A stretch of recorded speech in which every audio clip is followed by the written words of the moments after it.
নমস্কার। জুন 2025 কন্যা রাশির ওপর কি ধরনের প্রভাব আসতে পারে? 14 মে 2025 থেকে বৃহস্পতিকে গোচরে আগামী প্রায় 1 বছরের জন্য রাশির দশম ভাবে অবস্থান করতে দেখা যাচ্ছে। বৃহস্পতি গোচরে রাশির দশম ভাবে অবস্থান হবার কারণে এই সময় জব প্রাপ্তির ক্ষেত্রে সুযোগ আসতে দেখা যেতে পারে।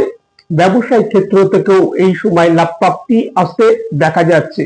এই সময় নতুন কোনো উদ্যোগ আরম্ভ করার ক্ষেত্রে, বিশেষত কোনো নতুন ব্যবসা এই সময় আরম্ভ করার ক্ষেত্রে অনুকূল সময় থাকতে দেখা যাচ্ছে। বৃহস্পতির দৃষ্টি থাকছে রাশির দ্বিতীয় ভাবের উপর। সঞ্চয়ের ক্ষেত্রে এই সময় সুযোগ আসতে দেখা যাবার সম্ভাবনা। পরিবারের সদস্যদেরও এই সময় আর্থিক দিক থেকে লাভ প্রাপ্তি আসতে দেখা যাচ্ছে।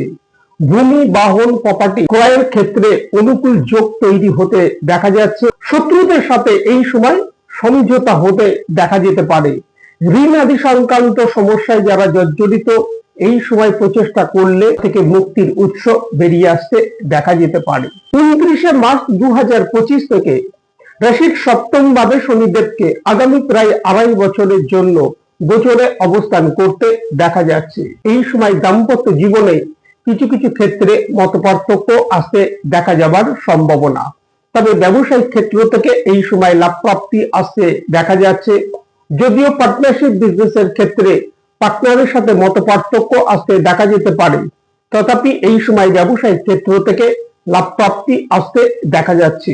সমস্যা যেটা থাকছে, এই সময় জাতকের মধ্যে আলস্য ভাব আসতে দেখা যাচ্ছে, যার কারণে নিশ্চিত কাজ সম্পন্ন হবার ক্ষেত্রে বিঘ্ন বাধা আসতে দেখা যেতে পারে। 18 মে 2025 থেকে আগামী প্রায় 1.5 বছরের জন্য রাহুকে গোচরে রাশির ষষ্ঠ ভাবে অবস্থান করতে দেখা যাচ্ছে। রাহু গোচরে রাশির ষষ্ঠ ভাবে অবস্থান হবার কারণে বিগত দিনে লিগাল সংক্রান্ত বিষয়ে কোনো সমস্যা থেকে থাকলে তা এই সময় যদি প্রচেষ্টা করা যায় তা সলভ হতে দেখা যেতে পারে।